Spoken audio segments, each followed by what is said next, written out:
A Winnebago County man convicted in a fatal drunken driving crash will spend 28 years behind bars.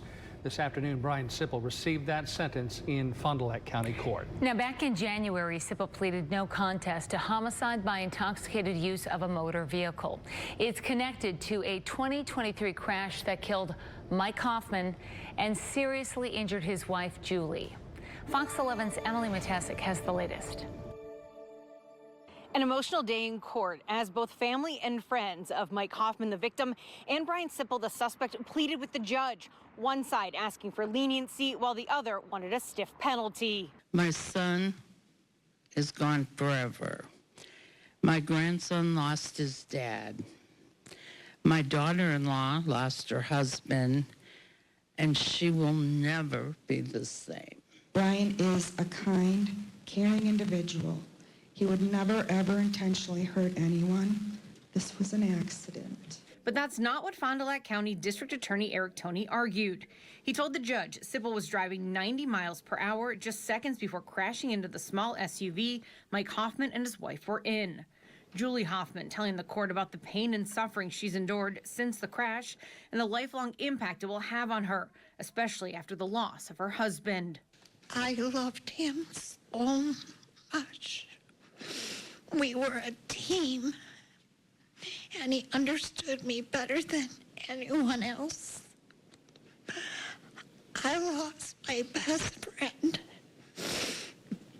my car, and my financial security. Mike Hoffman's brother-in-law, sister, nieces, and son asking Sipple be sent to prison for decades. So a total of 30 years in prison we feel would be appropriate, as Mike had a good 30 years of life left in him.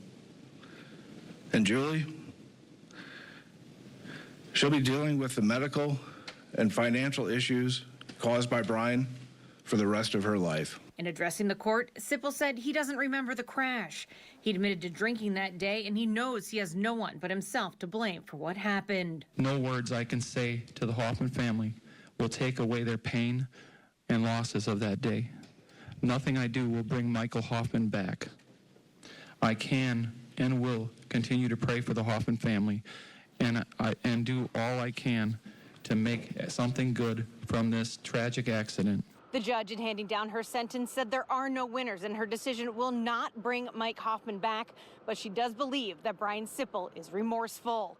In Fond du Lac, Emily Matesic, Fox 11 News. Sipple will be credited for more than 550 days that he has already spent in jail. After his release, he will also serve 15 years extended supervision. A GoFundMe page has been set up to help the Hoffman's widow and son. We have a link within our story on fox11online.com. For allowing me to address the court. As you already heard from my attorney, Brett, my day on January 14th, 2023 started out as a very typical day for me. Then I had to reroute my day to check on my workers. Of course, they didn't show up for work, so I chose to get the work done as much as I could on my own. Even though I wasn't dressed for the work out in the cold and the snow, I chose to tough it out as long as I could. As I finally started my way heading home, I realized that I hadn't eaten much all day. So I decided to stop at the Fat Boys Bar. I would regularly take my workers there to get warm lunch since there isn't much in the area in that way for food.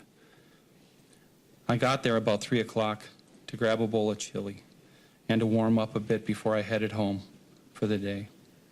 After talking to the bartender, I found out the chili hasn't been warmed yet and that she was backed up on the grill orders, so there would be a wait.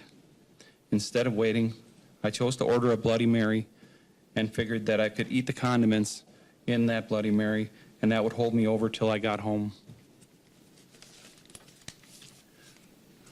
About 35 minutes after I got the Bloody Mary, I had finished my drink and I was about to leave when a couple that I made small talk with asked if I wanted to shake a game of dice.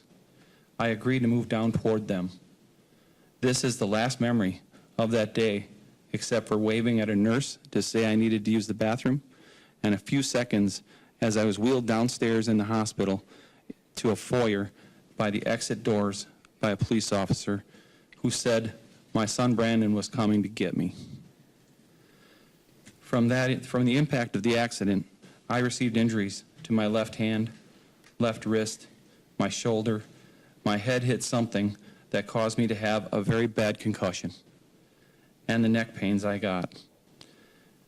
I broke ribs and both knees that I had just had surgery replacing them 12 months earlier, took major hits in the lower dash of my truck. It was later explained to me by the nurses at the jail that sometimes in traumatic accidents, the body shuts down your memory to save it from more trauma. From that point at which I moved seats at the bar and the 2 other pieces at the hospital, my next memory is waking up in jail in a lot of pain from my injuries. Lexi, a mental health nurse, came to see me. I asked what happened. Why am I here? She said that this is a medical cell in the Fond du Lac County Jail where you are being monitored by cameras. She said that I was in a very serious accident in which one person was seriously injured and another person died from his injuries. She said I was facing some very serious charges, so they were monitoring me in case I was going to hurt myself. I didn't pay much attention to that last part because I couldn't get past the part that my actions caused an accident that left a person in serious condition and another person has died. This completely devastated me at that moment. I wondered, I would never do anything to hurt another human being. I felt like my heart was being ripped out of my chest, and that pain was overpowering the earlier pains from my injuries. I couldn't catch my breath. I felt like I had a huge weight sitting on me and not allowing me to breathe. Waves of thought were running through my mind. Thoughts of how the family was going to feel when they get the news. Kids may be left without a parent. Holidays would forever be ruined. The pain the survivor must be going through. The financial loss and burdens that this horrific accident will put on this family. The nurse felt it was best to put me on an anxiety medicine to help me through this tragic event. To this day, I haven't forgotten the feelings that I had that day. I am also still on anxiety medications to help me through this very hard time. I've been in jail for approximately 565 days, and I still can't remember how or why things happened that fatal evening. About a year after the accident, my mind felt that it was time to look at the discovery footages, the body and dash cams, of that evening. I was able to get to this point by using my higher power that I went to so that I could find some kind of peace in all of this and looking for direction or some kind of answers. The whole accident scene was devastating. The bar footage was just as I remembered it right up until the point when I moved seats to that other couple to shake the game of dice that instead of heading home, the rest of the footage was like watching me in my old drinking days. I didn't understand what made me switch to that other person that I no longer was. I was extremely confused by the remaining footage of that video. The images that I viewed on the body cams will never leave my heart and my mind. They still haunt me. With all the scenes that I saw, and Michael being worked on in the street, Mrs. Hoffman on the curb crying in pain. All that I viewed of that day will forever be a reminder to me. During my time in jail, I put into thinking about my life choices, paths I've taken, others maybe I should have taken differently. I decided to quickly find ways to better myself. I started going to AA groups and Christian AA programs.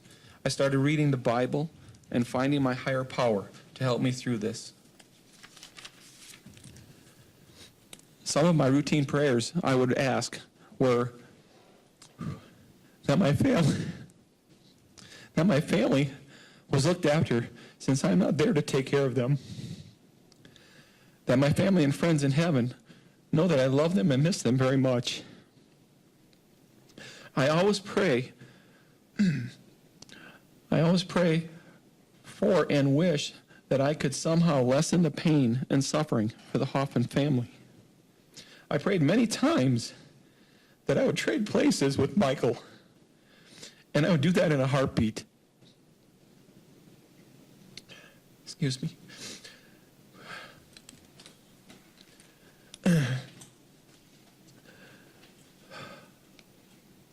I pray that at some point I may do enough good to earn the Hoffman family's forgiveness. I imagine that this will be very difficult and may never happen, but I will continue to try to achieve this.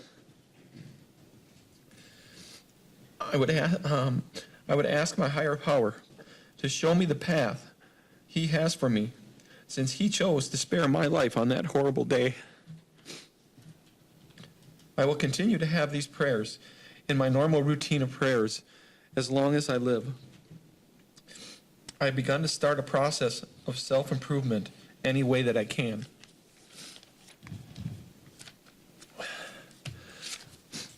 I hope I've been going to the aid and the consult of inmates whose paths I've crossed that are in need of help and guidance.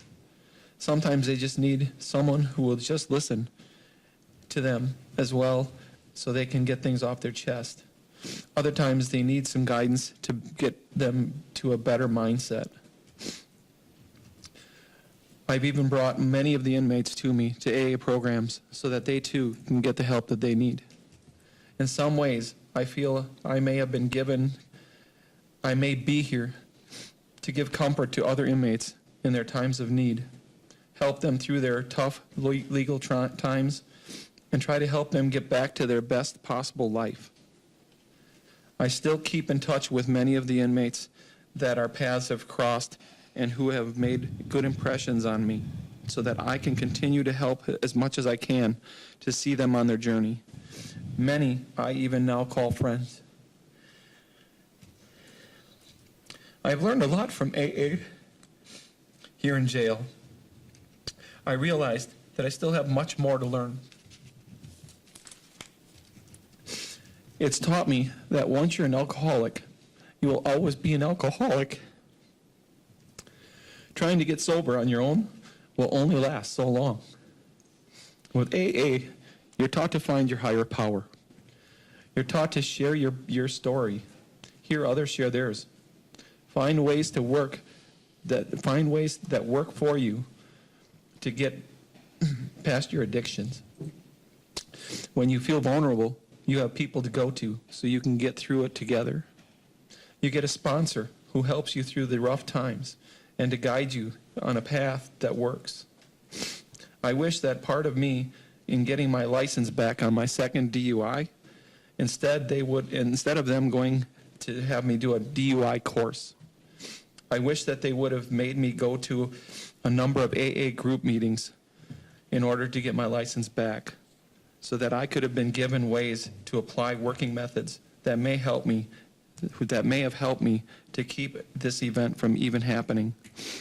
I knew about AA, as many do, but many people, I wasn't aware how easy it was to find a group or how often you're able to get to them, and that they are everywhere. The program has opened my eyes to ways for better days. So I plan to continue on keeping the AA programs going for the rest of my life so that I can continue to maintain my complete sobriety and share my story to help others who face the same addictions in hopes to help them as well so that accidents like mine or worse won't happen to others. I also want to get my story out to other DUI platforms to promote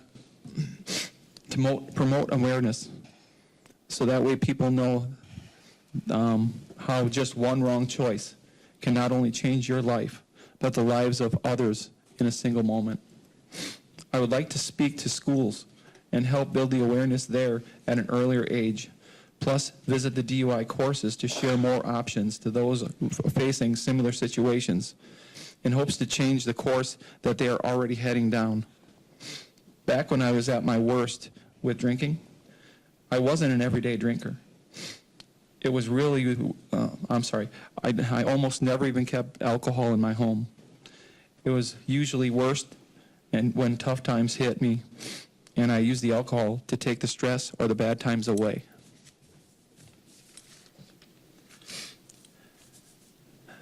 Things like losing a best friend in a motorcycle accident, or my best friend over in Iraq, 9/11, the market crash in 2008, COVID, my health issues, all caused my business and my life to suffer. Things out of control, yet they made me choose to reach to alcohol to control the situation. It never does. Now I'm finding better ways to control these stressors so that alcohol is no longer a need to assist me with that for me, and learning my triggers so that way I don't allow things like a dice game to take over my whole life anymore. Most people can remember exactly where they were and what they were doing when 9/11 happened. Never forget that. I always remember, I will always remember the images that I saw in the footages of that day. They will never leave my mind, and they will always be part of my heart and thoughts as I have the Hoffman family in them. The images of that day will be used as a fuel for my soul to strive every day to make a difference in some way towards DUI awareness. It will help me to ensure that I will never touch a drop of alcohol in my remaining years of life. It will give me the energy one day to hold my own AA group meetings, become a sponsor for other addicts, and give all of me to making something positive from such a tragic accident. I would like to take this time to give my deepest thank you to all of the police, the firemen and women, the health professionals, and the Good Samaritans that did their best on that evening to make this accident the best possible outcome. I will never be able to thank them all enough for what they did on that evening. No words I can say to the Hoffman family will take away their pain and losses of that day. Nothing I do will bring Michael Hoffman back. I can and will continue to pray for the Hoffman family and do all I can to make something good from this tragic accident. I want the Hoffman family to know that I am very sorry for all that occurred on that night, that I am without any possible words on how bad I feel that they all have to endure the loss of Michael from that accident and their lives. In all of my prayers I have done in jail, I never asked for my higher power to see to it that I get a lesser sentence, that I get through this situation with less than I deserve. I haven't done that because I chose to put God in my life. Your Honor, I take this plea deal so that you will choose the punishment that you deem to be fair for all involved, so that we all feel the proper sentence was given. My fate is in your hands as well as God's. Bad things even happen to good people. I have tried very hard to live my life being a good person to everyone around me. My alcoholism has gotten the best of me at times, and I am not proud of that. But I've come a long ways from the days that I have truly been at my worst. Your Honor, I want you to know that I will take full responsibility for the actions of that evening on January 14th, 2023. I was the one who chose to go to the bar, Fat Boys Bar, that day. I was the one that chose to have a drink that day. I was the person who chose to get in my truck and drive on that evening, knowing that I had alcohol in my system and that I, in some way, may possibly have been impaired in my ability to function that evening. Thank you, Your Honor, for allowing me this time. Your Honor, I am Julie Hoffman, wife of Mike Hoffman, who died in the crash. Due to the loss of my husband, who was the love of my life, best friend, and soulmate, I feel as though I have lost a part of myself. The devastation caused on January 14th, 2023.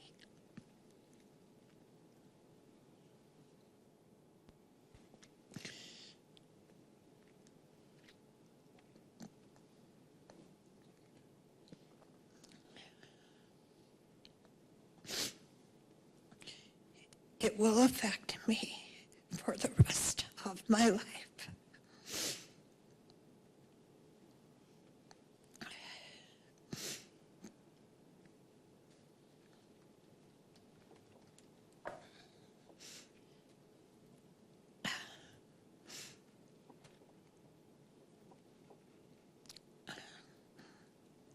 I spent almost 3 months in critical care at 4 different hospitals.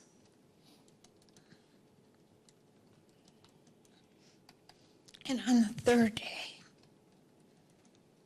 I had died and had to be resuscitated.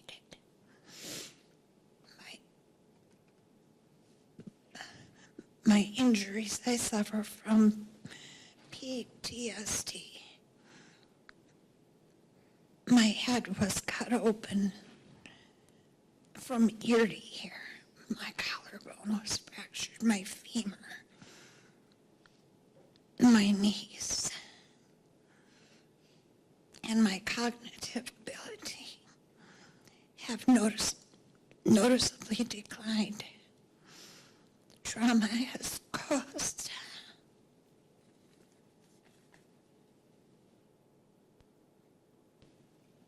severe arthritis in my hands and shoulders. It's hard for me to pick up a glass. All of that I have to not only learn how not only to walk again, but learn to live without my husband. I loved him so much. We were a team, and he understood me better than anyone else. I lost my best friend, my car, and my financial security. It was the only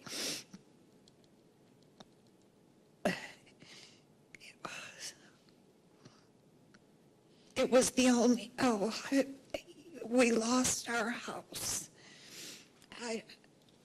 It was the only house my son had ever known.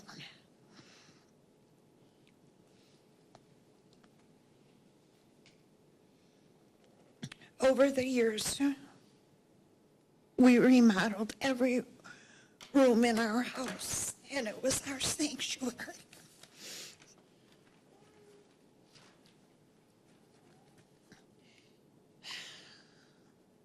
There were many problems between, I'm sorry if I didn't write this correctly. A lawyer was hired for me when I was in the hospital, and she was hired to take care of the bills. She was extremely impatient and didn't seem to have my best interest at heart. I lost over half of my settlement and had to pay for my own hospital bills. There were liens against me that have ruined my credit. Even after everything, I still have bills coming in. I will have to pay this out of my pocket. I have 2 more surgeries. I need a shoulder replacement, and I need to have surgery on my other shoulder as well.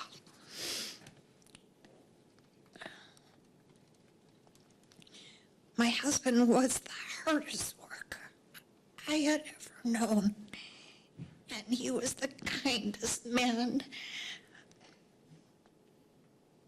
I had ever met. He had a very big heart. I miss him more than words can say. As a result of all this trauma and pain, I asked that Brian Sipple get 25 for the senseless act that took my husband's life, and 5 years for my pain and suffering for a consecutive of 30 years. He had no regard for human life. He was going highway speeds, and I don't even think he braked.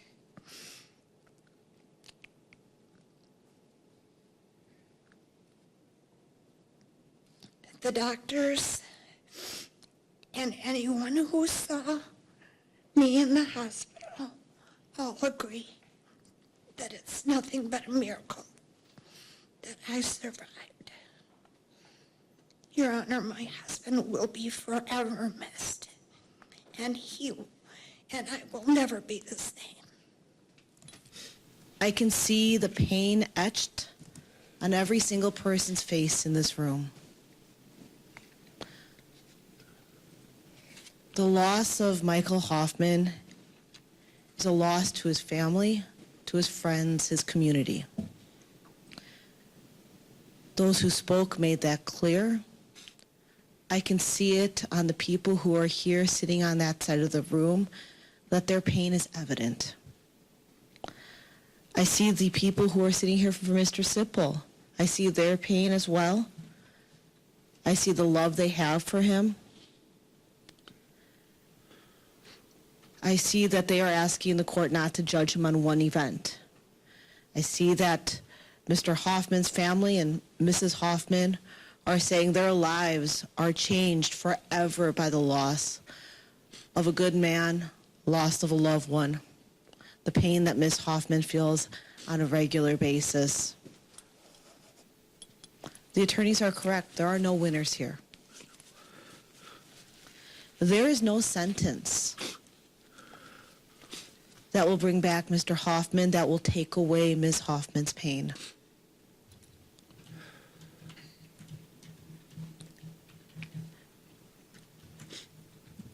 People have called it various things today. What happened, at the end of the day, it's a tragedy.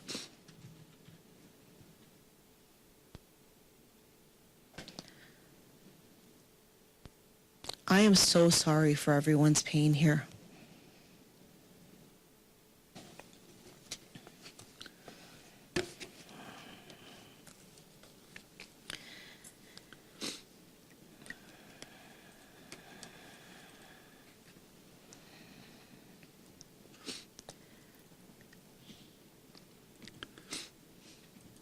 As far as gravity of the offense, this is a serious offense. Mr. Sipple has 2 prior OWI-related offenses.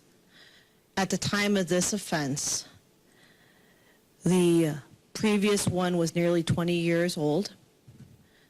The second one was about 7 years old. Both were treated as OWI 1s, which means that there was no chance for probation or jail on those sentences. I can tell from the sentencing date of the hit and run that it was separate from the OWI-related offenses. It's the same. Was it the same? It's the same accident. Same accident. Then my apologies, it was a different sentencing date. Yep. I appreciate the correction. Thank you.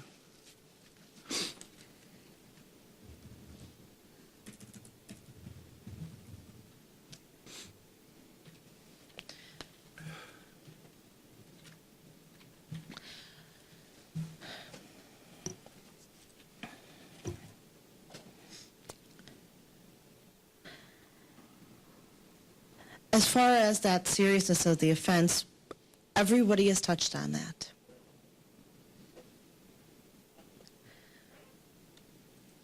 Mr. Hoffman's gone forever. Mrs. Hoffman's going to feel pain for the rest of her life.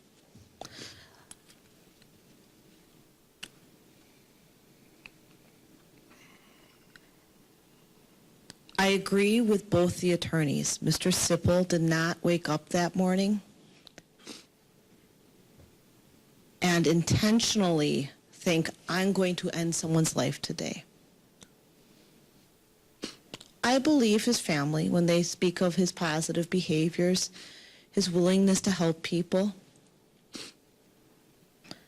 the fact that he wants to do good in this world and help people.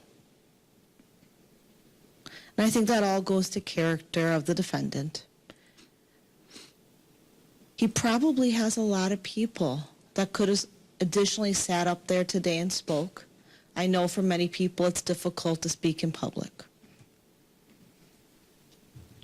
I have no doubt that Mr. Sipple should receive high marks for the fact that he has otherwise lived a positive life. He obviously has people who love him, people who are affected by this as well. We've heard a lot of talk about addiction. I'm one of the drug court judges. I talk about addiction just about every week. We talk about how people who have addiction issues do not get clean and sober until they are ready to do so. As Attorney Caney said, everybody has their rock bottom and everybody hits it at different times. I have heard justification over and over. I give Mr. Sipple credit. He has not provided justification for his drinking that day. He's told us the story of what happened, but he has never said there was an excuse here.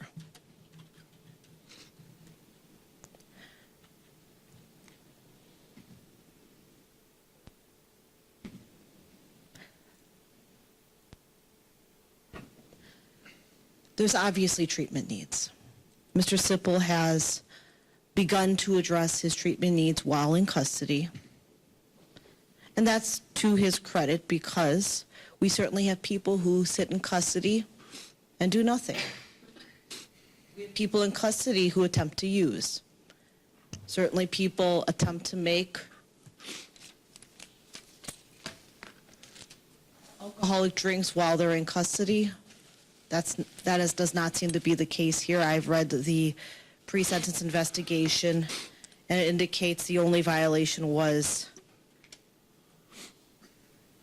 I think, having too many tumblers, pens, books, and pictures, as well as improper food storage. Yes.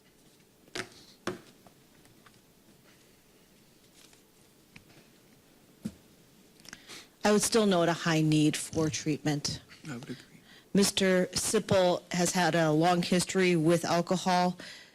There's discussion about how his family was affected by alcohol, how they've also endured difficulties following addictive behaviors. You heard a little bit about how Mr. Sipple got sober with his son during that time period.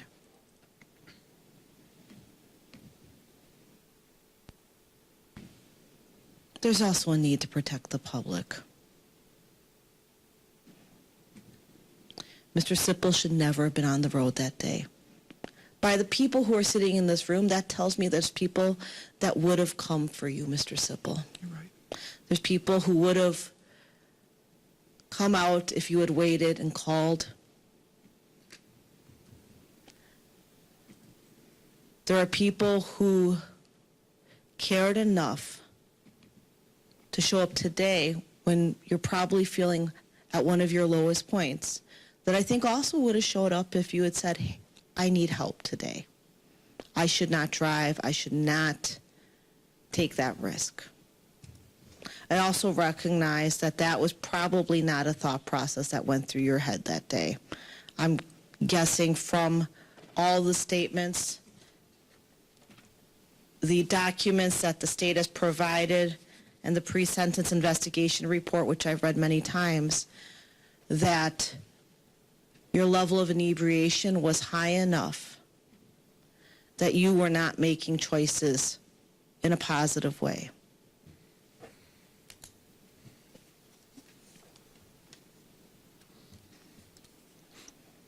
I'm going to talk a little bit about the victim and their family at this point. We heard a little bit from Mrs. Hoffman in talking about her pain, mostly relating to her husband and the loss of her best friend and spouse. She discussed a little bit about her own injury, but those injuries were severe, and I don't want to discount them.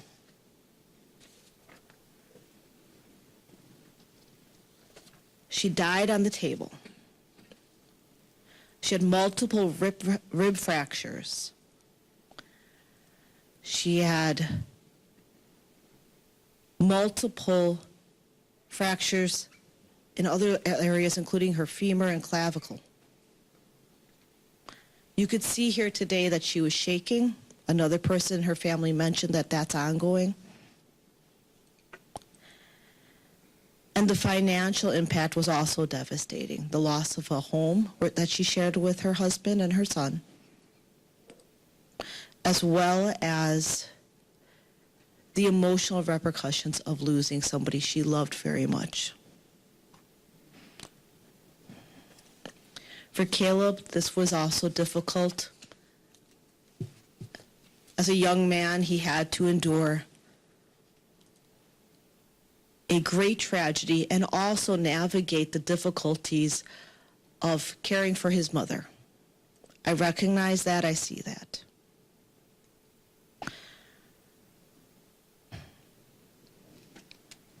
I mention that because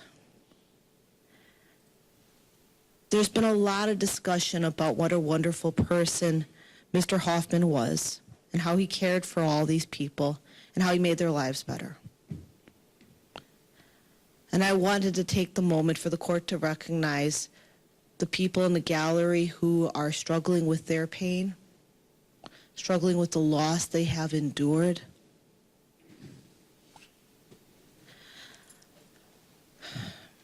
I don't get the feeling that the victim or their family is here for revenge.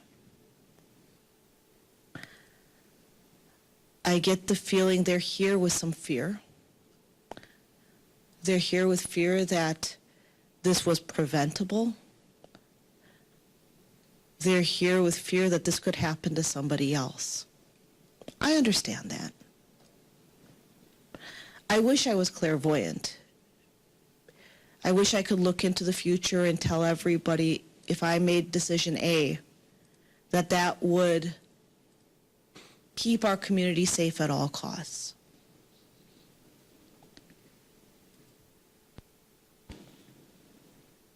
Unfortunately, I've not been blessed with such a gift, and I have to do the best I can with the information in front of me. Just to recap the maximum penalties and the mandatory minimums for the gallery today, the attorneys and Mr. Sipple, I believe, are well aware of it. The maximum penalty on count 2 is 25 years initial confinement, 15 years extended supervision, a $100,000 fine. There is a mandatory minimum of 5 years. So the court is not going to go below 5 years. Nobody's asked for that today, and I'll note that. I would also have to revoke Mr. Sipple's driver's license for 5 years. The department will actually be addressing that. For count 4, there's no mandatory minimum. The maximum penalty is 7.5 years initial confinement, 5 years extended supervision, $25,000 fine. The court is also required to revoke Mr. Sipple's driver's license for 2 years. There's a pre-sentence investigation that was ordered. The pre-sentence investigation is an independent evaluation of Mr. Sipple's information, the information from the family, as well as prior record. Just so the record's complete, the DOC recommended on count 2, 10 years initial confinement, 5 years extended supervision. And on count 4, they recommended 4 years initial confinement, 2 years extended supervision consecutive to count 2. The state and the families have recommended 25 years initial confinement, 5 years extended supervision on count 2. The state recommended 5 years initial confinement, 5 years extended supervision on count 4. The victims have recommended 5 years initial confinement. The court is required to order an extended supervision period, though none was specifically noted by the victim's family. Defense is asking for 8 years initial confinement, 10 years extended supervision on count 2. And on count 4, 2 years initial confinement, 3 years extended supervision.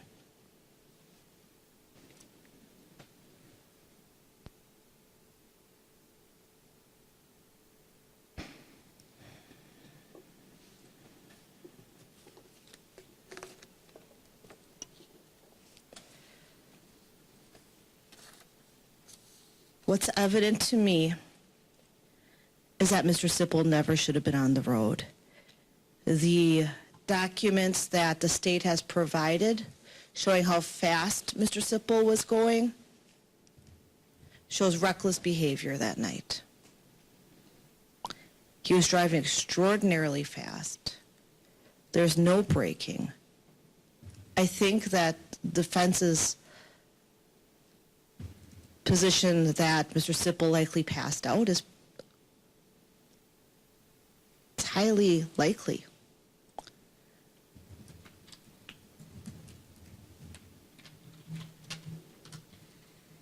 I do believe that Mr. Sipple does have regrets. I think that he is indeed genuinely remorseful for his behavior. I do think that that is not just a statement to the court. I believe that he does have the pain of knowing that he hurt someone. I think his statements of saying that he watched the videos tells me that this is not something he's brushing off, but he does care about. And I would expect that from someone who comes from the background that Mr. Sipple has explained he has. One that's been with people who care for him and that he cares for.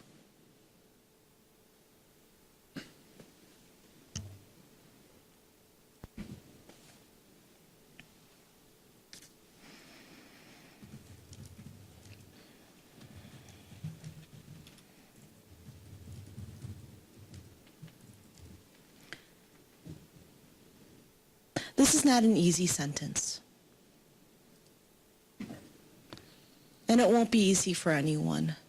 I wish that I could tell the families on either side that this is a sentence that will send a message to our community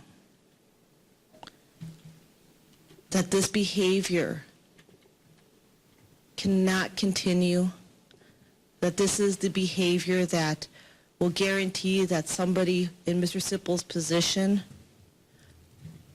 would think twice.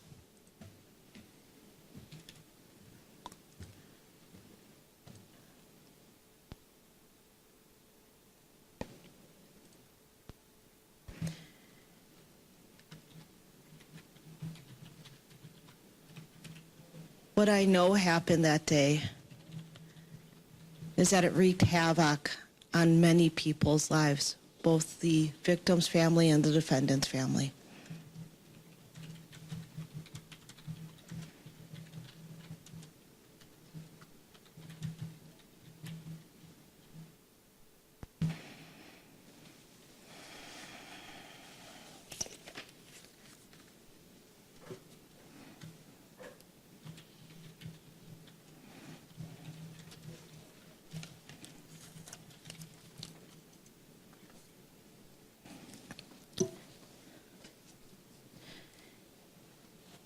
Mr. Sippel's not a young man. He knows that there are consequences to actions. We sometimes talk about reaching full brain development when we talk about sentencing people and what's it going to take to make good decisions. Mr. Sippel was well past that 25 year of age where we kind of look at where are people able to make good, full functioning decisions. I'm doing something a little bit differently than what anyone requested. One of the things that I think is probably important is that there's a significant amount of extended supervision. One, because I want to make sure that Mr. Sippel remains sober. I think that is something that would keep our community safe. I think it would give some peace of mind to the victims knowing that Mr. Sippel will not drink again, and if he does, his his parole agent could then send him back to prison.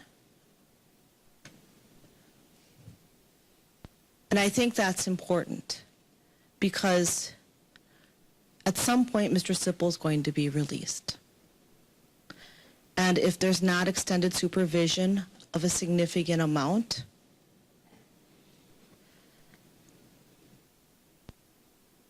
then bad habits can come back. You heard Attorney Caney talk about his own personal experiences and talk about how people need to find their way through this and need additional treatment. That was part of defense's argument. I think part of that additional treatment comes in the form of extended supervision because that'll keep our community safe and will help people. At the end of the day, I still maintain this is a significant crime. There are significant repercussions within the community. And people in this courtroom on all sides feel pain. It's the order of the court that on count 1, there'll be a total period of 31 years, 21 years initial confinement, 10 years extended supervision. On count 4, I think it was count 2. I apologize. Count 2, it is 31 years total, 21 years initial confinement, 10 years extended supervision. On count 4, 7 years initial confinement, 5 years extended supervision consecutive to count 1. Conditions of extended supervision are as follows. Absolute sobriety. No bars or taverns. No possession of any alcohol. AODA and follow-up. Random UAs and drug tests.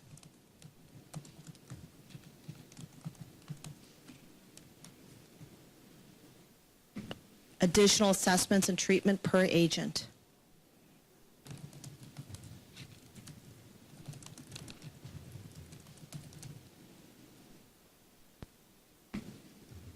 Cost, DNA sample and surcharge on each count.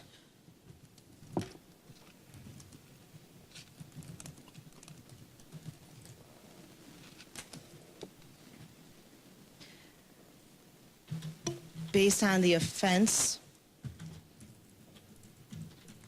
Mr. Sippel is not eligible for any programs while in custody, which means that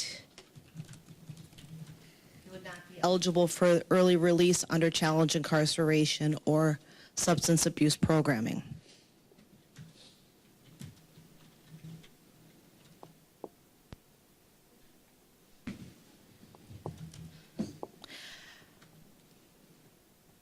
The portion as it relates to restitution is being held open. The state has indicated that they need some more time to finalize the numbers. Attorney Caney has indicated that he's in agreement with that. The state, Judge, actually, I object on behalf of Mr. Sipple. I apologize, you are correct. You indicated that you would object that as to additional time, but I'm going to grant 30 days. Thank you. And if the state does not submit the paperwork within 30 days, then that would be an issue that defense court could object to and raise as part of the restitution hearing. We'll set a date off the record as to a restitution hearing. Mr. Sipple, you are a convicted felon. You may not own a firearm for the rest of your life. You may not vote until your civil rights are restored. As part of the mandatory minimum sentence, I am required to revoke Mr. Sipple's driver's license for 5 years on count 2, 2 years on count 4. One of the additional conditions of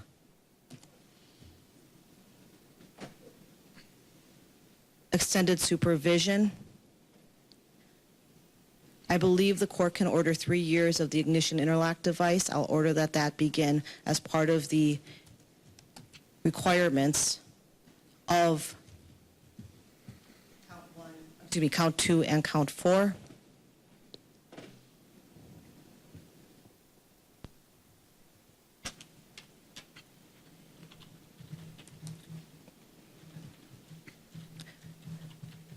We'll pick a date off the record as relates to the restitution hearing. If the parties have an ability to stipulate any amounts, you please let the court know in advance. Like I said at the beginning, there's no sentence that will bring back Mr. Hoffman or that will remove Mrs. Hoffman's pain.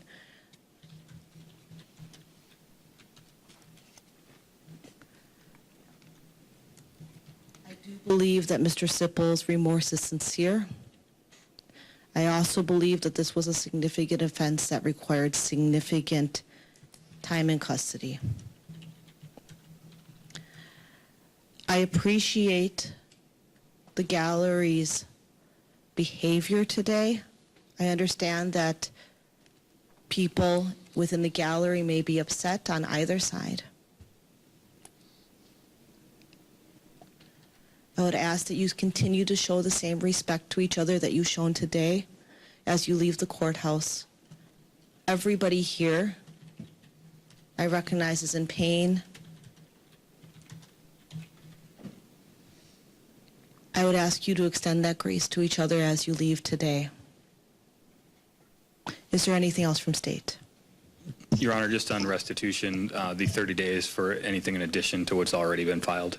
That is correct, and I would ask the state to provide to defense a copy of the unredacted forms. I will sign a protective order if that becomes necessary. Thank you. It would deal with medical records, so I think that